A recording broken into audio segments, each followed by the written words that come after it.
본문 말씀 스가랴서 9장 9절에서 13절입니다. 9절입니다. 시온에 따라 크게 기뻐할지어다. 예루살렘에 따라 즐거이 부를지어다. 보라 내 왕이 내게 임하시나니 그는 공의로우시며 구원을 베푸시며 겸손하여서 나귀를 타시나니 나귀의 작은 것 곧 나귀 새끼니라. 내가 에브라임의 병거와 말을 끊겠고 전쟁하는 활도 끊으리니 그가 이방 사람에게 평을 전할 것이요 그의 통치는 바다에서 바다까지 이르고 유브라데스 강에서 땅 끝까지 이르리라. 또 너로 말할진대 내 언약의 피로 말미암아 내가 내 갇힌 자들을 물없는 구덩이에서 놓았나니 갇혀 있으나 소망을 품은 자들아 너희는 요새로 돌아올지니라. 내가 오늘도 이르노라. 내가 내게 갚으리나 갚을 것이라. 내가 유다를 당긴 활로 삼고 에브라임을 갚기운 화살로 삼았으니 시온아 내가 내 자식들을 일으켜 헬라 자식들을 치게 하며 너를 용서의 칼과 갈게 하리라. 아멘. 마태복음 11장 25절에서 30절입니다. 25절입니다. 그때 예수께서 대답하여 이르시되 천지의 주제이신 아버지여 이것을 지혜롭고 슬기 있는 자들에게는 숨기시고 어린아이들에게는 나타내심을 감사하나이다. 옳소이다. 이렇게 된 것이 아버지의 뜻이니이다. 내 아버지께서 모든 것을 내게 주셨으니 아버지 외에는 아들을 아는 자가 없고 아들과 또 아들의 소원대로 계시를 받는 자 외에는 아버지를 아는 자가 없느니라. 수고하고 무거운 짐진 자들아 다 내게로 오라. 내가 너희를 쉬게 하리라. 나는 마음이 온유하고 겸손하니 나의 멍에를 메고 내게 배우라. 그리하면 너희 마음이 쉼을 얻으리니 이는 내 멍에는 쉽고 내 짐은 가벼움이라 하시니라. 아멘. 로마서 8장 6절에서 11절입니다. 6절입니다. 육신의 생각은 사망이요 영의 생각은 생명과 평안이니라. 육신의 생각은 하나님의 원수가 되나니 이는 하나님의 법에 굴복하지 아니할 뿐 아니라 할 수도 없습니다. 육신에 있는 자들은 하나님을 기쁘시게 할 수 없느니라. 만일 너희 속에 하나님의 영이 거하시면 너희가 육신에 있지 아니하고 영에 있나니 누구든지 그리스도의 영이 없으면 그리스도의 사람이 아니라. 또 그리스도께서 너희 안에 계시며 몸은 죄로 말미암아 죽은 것이나 영은 의로 말미암아 살아있는 것이니라. 예수를 죽은 자 가운데서 살리신 이의 영이 너희 안에 거하시면 그리스도 예수를 죽은 자 가운데서 살리신 이가 너희 안에 거하시는 그의 영으로 말미암아 너희 죽을 몸도 살리시리라. 아멘. 하나님의 말씀 스가랴서 9장 9절에서 13절, 마태복음 11장 25절에서 30절, 로마서 8장 6절에서 11절 말씀으로 주님 안에 있으며 라는 제목으로 오늘 바꾸자 하겠습니다. 첫 번째, 주님 안에 있으면 회복과 승리에 대해서 약속하여 주십니다. 이 주님 안에 있으면 회복에 대해서 약속해 주십니다. 11절에 주님 안에 있으면 바벨론의 포로에서 자유롭게 될 것입니다. 자, 11절 오니까 내가 너의 갇힌 자들을 물 없는 구덩이에 넣었나니. 여기서 물 없는 구덩이라는 것은 감옥과 같은 것입니다. 그래서 에레미야서 38장 6절 보니까 그들이 에레미야를 끌어다가 감옥들에 있는 왕의 아들 말기야의 구덩이에 던져 넣을 때 에레미야를 줄로 내렸는데 그 구덩이에는 물이 없고 진창뿐이므로 에레미야가 진창 속에 빠졌더라. 그래서 물 없는 구덩이라는 것은 감옥과 같은 것입니다. 바벨론의 그런 포로 생활을 말합니다. 자, 창세기 37장에 22절 보니까 요셉의 형들에 의해서 어떻습니까? 요셉이 애굽으로 팔려가기 전에 갇혔다므로 어떤 물 없는 구덩이였습니다. 요셉의 형제들이 요셉이 잘난치 하니까 시기 질투해서 그 구덩이에 넣어버리죠. 그런 생활을 말합니다. 그래서 여기서 구덩이에 사로잡힌 자는 탈출할 수가 없었고 또 누군가의 도움이 없이는 살아갈 길이 없습니다. 이러한 것과 같은 그런 바벨론의 남유다가 바벨론에 망하게 되죠. 그 바벨론의 포로 생활로부터 하나님은 이스라엘을 자유롭게 함으로써 회복시켜 주실 것이라고 약속하십니다. 주님 안에 있으면 기후와 소망을 잃지 않는 자들을 회복시켜 주실 것입니다. 여기서 소망을 품은 갇힌 자들아 너희는 보장으로 돌아올지니라. 여기서 소망을 품었다 하는 것은 바빌론에서 유다로 돌아갈 소망을 품었다는 것입니다. 그래서 보장이라는 것은 요새를 의미하는 것으로 하나님을 말합니다. 그래서 소망으로 갖고 있었던 그런 이스라엘 백성들은 하나님께로 돌아오게 되면 결과적으로 유다로 돌아오게 될 것이라는 그런 약속입니다. 그래서 그 스가랴서나 그건 다 그 포로 시대에 그런 하나님의 말씀을 쓴 거잖아요. 그래서 그 남유다가 바벨론 망하기 직전에 그 에레미야의 그런 예언대로 예언하잖아요. 너희는 바벨론에 가서 포로 된 생활을 하나님 섬기며 살아야 된다고 예언하잖아요. 그 말씀이란 말이에요. 여기서 보장이라는 것은 요새를 의미하는 것은 하나님을 말하는 것이다 이 말이죠. 그래서 소망을 갖고 있었던 이스라엘 백성들은 하나님께로 돌아오게 되면서 결과적으로는 유다로 다시 돌아오게 될 것이라는 그런 약속입니다. 말씀이죠.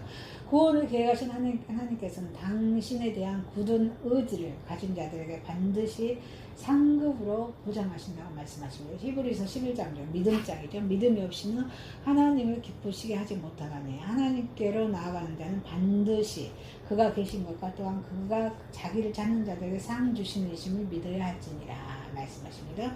주님 안에 있으면 풍요롭게 해 주실 것입니다. 자, 스가랴서 1장 17절에 보니까 내가 배나 갚을 것이라. 이것은 이스라엘에게 임할 풍부한 축복을 말하는 것으로서 바벨론의 포로 생활로 인해서 피폐해진 생활을 좋은 것으로 풍족하게 세워주시겠다는 약속입니다. 1장 17절에요. 여기 여호와의 말씀에 나의 성읍들이 넘치도록 다시 풍부할 것이라. 여호와께 돌아가면 이렇게 풍부하게 해주시겠다고 약속하는 말씀이죠. 그래서 너희가 수치 대신에 배나 얻으며 능력 대신에 분기 몫을 인하여 즐거워할 것이라. 그러하여 곧 또 기름진 땅에서 배나 얻고 영영한 기쁨이 있으리라. 이사야서 61장 7절에 이렇게 말씀하십니다.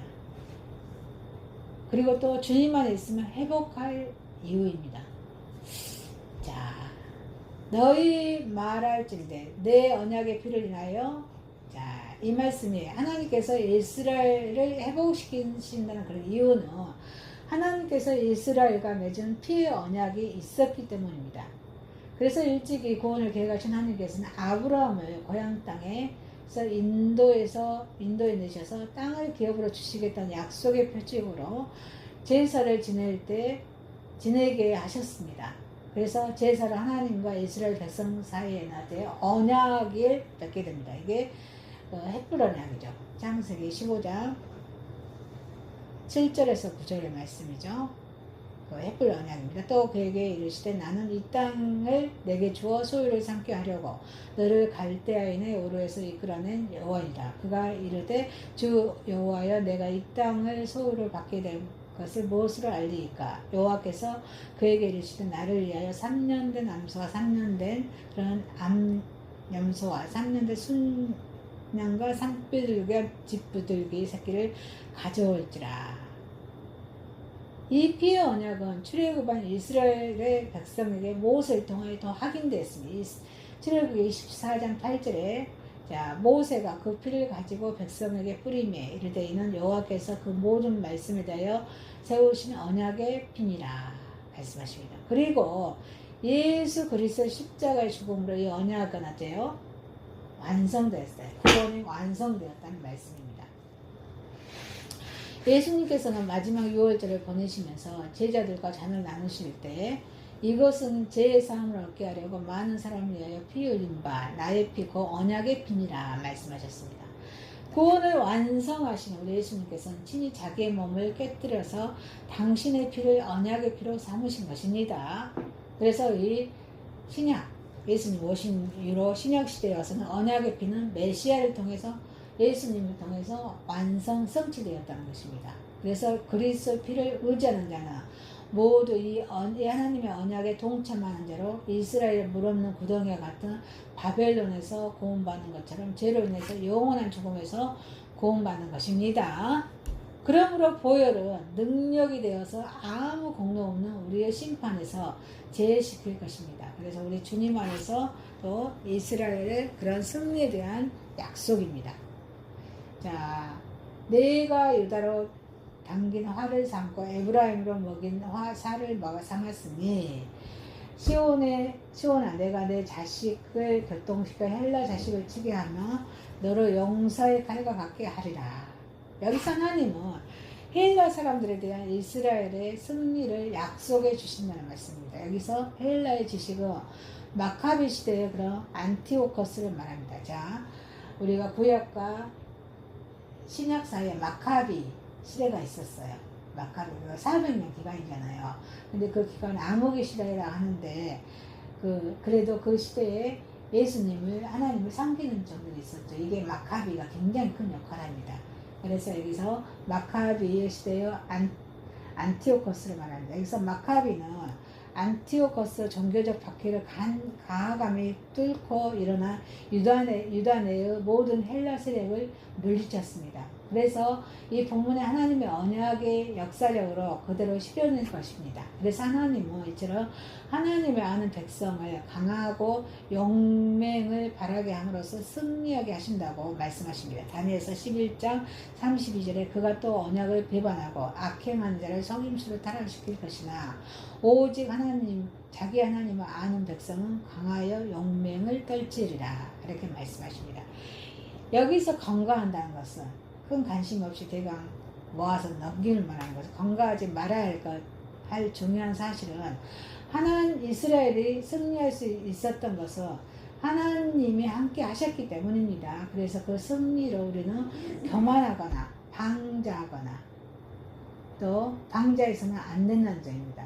그래서 오히려 겸손과 함께 하나님에 대한 감사와 찬양이 있어야 될 줄 믿습니다. 구원받는 백성으로서 우리가 세상에서 승리할 수 있는 비결은 하나님만을 의지하는 데 있다는 것입니다. 이스라엘에 대한 하나님의 약속은 이스라엘만 국한되지 않고 이스라엘과 동일한 그런 믿음을 소유한 모든 이들에게도 오늘 저와 여러분에게도 유효하다는 것입니다. 그래서 이스라엘 사람 백성들까지 하나님의 은혜와 능력으로 승리할 때도 성도들은 마땅히 하나님 앞에 겸손해야 될 줄 믿습니다. 마땅히 모든 공로를 하나님께 돌려야 될 줄 믿습니다. 그래서 우리 성도의 겸손은 승리와 번영을 지속할 수 있다는 것입니다. 하나님은 겸손한 자를 징계하시거나 낮추시는 법이 없습니다. 겸손한 자는 세상에 그런 악한 자들도 대적하지 않습니다. 아니십니까? 그래서 주님 안에 있으며 회복과 승리에 대해 약속을 확신하는 우리 주님 안에 있는 저와 여러분 되시기를 주님으로 축원합니다. 두 번째입니다. 주님 안에서 예수님의 초청입니다. 주님 안에 있다는 게 무엇일까요? 말씀에 순종하는 거, 말씀에 순종을 찬양하는 거, 예배 속에 있다는 거, 말씀 안에서 늘 우리가 행동하려고 하는 것들이죠. 주님 안에 예수님은 내게로 오라 청청하십니다. 우리는 직이나 신분이 높은 사람을 만나기 위해서는 일정한 시간과 노력을 투자해야 합니다. 그것은 신분이 높은 사람이 있어 더욱 그러합니다. 그런데 세상을 주관하시고 섭리하시고 하나님의 아들이시고 우리들의 구주가 되시는 예수님은 누구든지 그에게로 나오는 사람들을 모두 기쁘게 맞이해 주실 줄 믿습니다. 자신이 죄인이든 가난한 자이든 병든 자이든 누구든지 이해해 주십니다. 우리가 죄인이든 가난한 자이든 병든 자이든 누구든지 그를 필요로 하는 모든 사람은 그에게로 하나님께 나아갈 수가 있다는 것입니다. 구원을 완성하신 예수님께서는 온유하고 겸손하신 분이시기 때문에 이러한 은혜를 우리에게 베풀어 주십니다. 예수님의 초청은 신분 고하를 남녀노소를 불문하고 아무나 제재나 제한이 없는 초청으로 오늘도 우리와 같은 죄인들을 부르고 계실 줄 믿습니다. 주님 안에서 예수님께서는 예수님께로 나가는 자는 영원한 안식을 누리게 된다는 것입니다. 범죄한 인생은 죄의 와중에서 스스로 헤어나오지 못할 뿐 아니라 계속 범죄함으로 결국은 사망에 이르게 됩니다. 그래서 로마서 6장 23절에 죄의 삭은 사망이요 하나님의 은사는 그리스도 예수 우리 주 안에 있는 생명생입니다. 말씀하십니다. 인생의 고통을 아시는 우리 하나님께서는 독생자 예수 그리스도를 이 세상에 보내셔서 모든 인간을 죄에서 구원하여 주셨습니다. 구원을 완성하신 예수님의 이러한 대속적인 사역으로 인해서 우리는 죄와 그 형벌이 주는 고통에서 해방되었습니다. 아울러 영원한 안식을 약속받았습니다. 예수님께서 주시는 안식은 값없이 누릴 수 있는 축복입니다. 너무도 고귀한 것이라 도저히 값을 매길 수가 없습니다. 그래서 오직 우리 하나님의 주권적인 은혜로서만 우리에게 주어진 것입니다. 그러면 우리 예수님께서 주시는 영원한 안식을 우리는 여러분 원하십니까? 그러시다면 우리는 예수님께로 나아가 될 줄 믿습니다. 예수님을 영접하십시오. 예수님을 영접하는 것은 말씀을 영접하는 것입니다. 매일매일 말씀을 먹고 하나님 안에서 승리하다는 것입니다. 그 예수님의 평강과 위로는 우리의 것이 될 것입니다. 주님 안에서 예수님께서는 나의 멍에를 메라 하셨습니다. 예수님의 멍에는 하나님과 우리 사이 향한 우리 사랑의 멍에, 또 사랑의 멍에를 말합니다. 예수님께서는 자기를 따르는 자에게 자기가 지신 그러한 멍에를 지라고 요구하십니다. 그러면 예수님의 멍에는 어떤 멍에입니까? 어떤 멍에일까요? 예수님 자신이 하나님을 위하여 그리고 우리를 사랑하여서 기쁘게 짊어지신 그런 멍에입니다. 구원을 계획하신 하나님께서는 시편 40편 8절에 내가 주의 뜻 행하기를 즐기오니 주의 법이 나의 심중에 있나이다. 여기서 심정으로 멍에를 기쁘게 주셨으며 우리를 향하여서는 인자가 온 것은 섬김을 받으려 함이 아니라 도리어 섬기려 하고 자기의 목숨을 사람의 대성물로 주려 함이라고 마태복음 28장 28절에 말씀하시면서 멍에를 지라 하셨습니다. 우리도 예수님께서 잘 치신 멍에를 순종하는 마음으로 메고 그 예수님의 뒤를 따라야 될 줄 믿습니다. 사도 바울이 다메섹에서 사도행전 9장에서 다메섹 핵심 이후에 복음을 전하기 위해서 그의 생애를 바친 것도 그가 바로 이러한 예수님의 멍에를 맨 사람이기 때문입니다. 맞아요. 속 봅시다. 충직한 손은 그 주인을 위해서 멍에를 맵니다. 성도들은 그들의 주인인 예수님을 위해서 멍에를 매야 될 줄 믿습니다. 그가 우리에게 요구하신 이웃을 위해서도 기꺼이 멍에를 매야 될 줄 믿습니다. 예수님 안에서, 주님 안에서 예수님께서는 우리가 매는 멍에는 예수님께서 함께 메어 주십니다. 예수님께서 우리를 홀로 버려주지 아니하신다고 마태복음 28장 20절에 말씀하십니다. 내가 너에게 분부한 모든 것을 가르쳐 지키게 하라. 볼지어다 내가 세상 끝날까지 너희와 항상 함께 있으리라. 이 말씀 무슨 말씀일까요? 가르쳐 지키게 할 때 함께 해주신다고 말씀하십니다. 이 말씀 우리가 메고 있는 성도의 그런 멍에에도 적용됩니다. 멍에는 힘이 들고 괴롭습니다. 그러나 성도의 멍에는 예수님께서 함께 져주시기 때문에 힘이 들지 않습니다. 예수님과 함께하는 멍에도 쉽고도 가볍기 때문입니다. 이처럼 예수님의 초대는 수고하고 무거운 짐을 진 진생들에게 가장 복되고 은혜스러운 초청이라 할 수 있는 것입니다. 주님 안에서 예수님께서는 내게 배우라 하셨습니다. 우리는 예수 그리스도에 관한 모든 것을 배워야 될 줄 믿습니다. 우리가 학생이 학교에 입학하게 되면 그의 모든 규칙과 준수하고 선생님으로부터 학문을 배워야 합니다. 성도들도 마찬가지입니다. 하나님의 말씀을 배워야 될 줄 믿습니다. 그리고 기도와 찬송, 교회 생활에 대해서 가르침을 받습니다. 무엇보다도 중요한 것은 예수 그리스도를 배우는 일입니다. 그를 배우는 것처럼 같은 일은 없습니다. 배운다는 것은 예수님을 닮아간다는 것입니다. 예수님을 열심히 배우는 저와 여러분 되시길 소망합니다. 그러면 그의 예수님의 인격과 성품, 희생과 봉사, 그리고 사랑까지도 소유할 수 있을 것입니다. 우리는 예수님께로 배운 바 모든 것을 가르쳐 지키게 해야 될 줄 믿습니다. 우리의 배움의 목적은 다른 사람을 가르치기 위함입니다. 구원을 완성하신 예수님은 우리에게 모든 족속으로 제자를 삼아 세례를 주고 분부한 모든 것을 가르쳐서 지키게 하라고 명령하셨습니다. 사랑하는 성도 여러분, 우리는 성도는 복음을 전해야 합니다.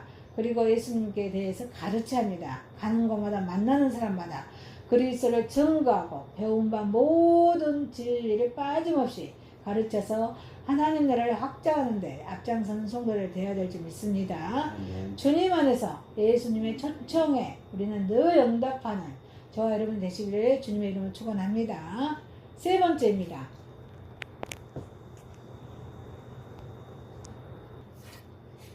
주님 안에서 그리스도의 사랑입니다. 주님 안에서 그리스도가 내 안에 있으면 나는 그리스도의 사람입니다. 만일 너희 속에 그리스도의 영이 거하시면 너희가 육신에 있지 아니하고 영에 있나니 누구든지 그리스도의 영이 없으며 그리스도 사람이 아니라. 여기서 하나님의 영, 그리스도의 영, 그리스도라고 쓰인 말들 모두 똑같습니다. 이것은 같은 사실을 말씀하고 있는 것입니다. 그리스도는 기름 부음을 받는 자 말이죠. 그리스도께서는 내 안에 계실 때 있는 것은 성령을 통해 구원. 성령을 통해 구현됩니다. 성령의 역사함이 없이는 결국 그리스도를 주라 부를 수 없기 때문입니다. 교회는 흩어지는 교회, 모이는 교회 누차 말했죠. 모이는 교회에서 말씀을 듣고 하나님을 예배하고 흩어지는 교회, 우리 삶 속에서 예배를 드리는 것입니다. 교회는 성령을 세례를 받은 사람들을 구성하는 그리스도의 몸입니다. 우리 그리스도의 영이 없이는 그리스도인이 될 수가 없습니다. 그래서 우리는 오늘날의 교회에서 그리스도가 없는 단순한 교인들을 발견할 수가 없습니다. 내게 그리스도가 계시다는 것은 영으로서 우리 안에 거하심을 뜻합니다. 오순절 이후에 성령 각 그리스도 속에 거하신 바 되었는데 이는 일시적인 것이 아닙니다. 영원히 거하신 바 되는 것입니다. 구원을 계획하신 하나님은 본래적인 만물과 인간의 높이 초월해 계신 분이십니다. 오순절 사건 이후로 그리스도의 그런 마음속의 내재에 계십니다. 그럼으로써 우리는 하나님은 그리스도인은 당신의 백성으로 당신의 자녀로 확증하십니다. 그리스도인으로 우리는 스스로 하나님의 자녀됨을 느끼고 확신케 하면서 하나님의 자녀로 이렇게 하십니다. 주님 안에 있는 그리스도가 내 안에 있으면 우리 몸은 죽고 영은 살아납니다. 자, 요한복음 3장 6절에 육으로 난 것은 육이요 영으로 성령으로 난 것은 영이니라 말씀하십니다. 요한복음 6장 63절에 살리신 것은 영이니 육은 무익하니라. 사람의 육체는 아담의 범죄와 함께 이미 죽은 존재입니다. 육은 죄로 인하여 죽은 것입니다. 그러므로 죽은 것에서 생명이 살아날 수 없듯이 죽은 것은 죽은 것으로밖에 나올 수가 없습니다. 자, 육으로 심은 자는 육에 썩은 것을 심고 그 열매로 죄로 인하여 죽은 것을 거두게 된다는 것입니다. 성경은 하나님 말씀이죠. 성경은 우리에게 말씀하십니다. 살리는 것은 영이니라. 자, 만일 너희 속에 하나님의 영이 거하시면 너희가 육신에 있지 아니하고 영에 있나니 그리스도께서 너희 안에 계시면 몸은 죄로 인하여 죽은 것이나 영은 의로 인하여 산 것이라. 9절 10절 말씀하십니다. 아담의 범죄로 인해서 인간은 몸과 영이 함께 죽었습니다. 그래서 우리 주 예수 그리스도의 구속의 은혜를 통하여서 하나님의 믿는 자의 영이 살리신 것입니다. 여기서 비유, 쉽게 드러나지 않는 은밀한 뜻을 말하죠. 비유를 깨닫는 것이 믿음이라는 것입니다. 믿음의 의로 죽었던 일이 다시 살아남을 입은 것은 우리에게 깨닫는 것이 이는 하나님의 생명의 성령의 법이라는 것입니다. 그가 살아나신 것은 하나님의 대행자로서 우리에게 하나님의 지식을 공급하는 것입니다. 그래서 11절 봅니다. 그리스도를 예수를 죽은 자 가운데서 살리시니가 너희 안에 거하시는 그의 영으로 말미암아 너희 죽을 몸도 살리시니라. 주님 안에서 그리스도 안에 있으면 우리는 많은 열매를 맺습니다. 자, 많은 열매를 맺는 건 뭘까요? 자, 성령의 열매 9가지죠. 사랑과 희락과 화평과 인내와 자비와 양성과 충성과 온유와 절제입니다. 이런 성령의 열매를 많이 맺는다는 것입니다. 자, 죽은 나무가 열매를 맺을 수 없듯이 죽은 몸의 육체로는 생명의 열매를 맺을 수가 없습니다. 생명, 자, 요한복음 15장 15절에요. 나는 포도나무여 너희는 가지니 내가 너희 안에 내가 너 안에 저 안에 있으면 이 사람은 가시를 많이 맺나니 나를 떠나서는 너희가 아무것도 할 수 없느니라. 우리가 예수님은 가지고 우리는 가집니다. 예수님만에 우리가 붙어 있으며 많은 열매를 많은 생명 열매를 맺을 수 있다는 것입니다. 생명체로부터 생명체가 나온다는 것은 자연에서 관찰할 수 있는 기초적인 그런 진리입니다. 살아계신 하나님의 영, 그리스도의 영, 생명의 성령과 연합하지 않는 생명은 살아있을 수가 없습니다. 결코 생명의 열매를 맺을 수가 없다는 것입니다. 그러므로 우리 그리스도인은 생명의 온천이 우리 그리스도와 성령 안에 있어야 될 줄 믿습니다. 그리스도는 포도나무요, 성도는 가지이기 때문입니다. 여기서 나무에서 잘려나온 가지는 어때요? 자랍니까? 곧 죽고 맙니다. 진에게 공급되지 않기 때문입니다. 마찬가지로 그리스도 안에 있지 아니하며 예수님 안에 있지 아니하며 영적인 생명의 공급을 받을 수가 있어요, 없어요? 받을 수가 없습니다. 그래서 그는 아무런 생명의 열매도 맺지 못합니다. 그리고 자신도 결코 말라 죽고 말 것입니다. 그래서 성령의 법, 우리 예수 그리스도의 사랑은 말라 죽고 말고 욕심이 장악하게 될 것입니다. 그래서 우리는 주님 안에서 그리스도의 사람임을 확신하는, 주님 안에서 우리는 그리스도의 사람, 하나님의 자녀라는 것을 확신하는 저와 여러분 되시기를 주님의 이름으로 축원합니다. 말씀 마칩니다. 주님 안에 있으면 회복과 승리에 대한 약속의 말씀이었습니다. 주님 안에서 예수님의 초청이었습니다. 주님 안에서 그리스도의 우리는 사람입니다. 기도합니다. 사랑하신 하나님 아버지, 우리는 주님 안에 있으며 회복과 승리에 대해서 주님께서 약속하셨고, 또 우리가 주님 안에 있으면 늘 우리 주님의 예수님의 초청으로 우리는 응답 받음을 살아갈 수 있음을 또 주님께서 말씀하여 주셨습니다. 주님 안에서 있으며 우리는 주님의 사랑으로 늘 승리할 수 있음을 주님께서 약속하셨습니다. 우리는 늘 주님 안에서 늘 승리한 삶으로 살아갈 수 있도록 인도하여 주옵소서. 예수님의 이름으로 기도하옵나이다. 아멘.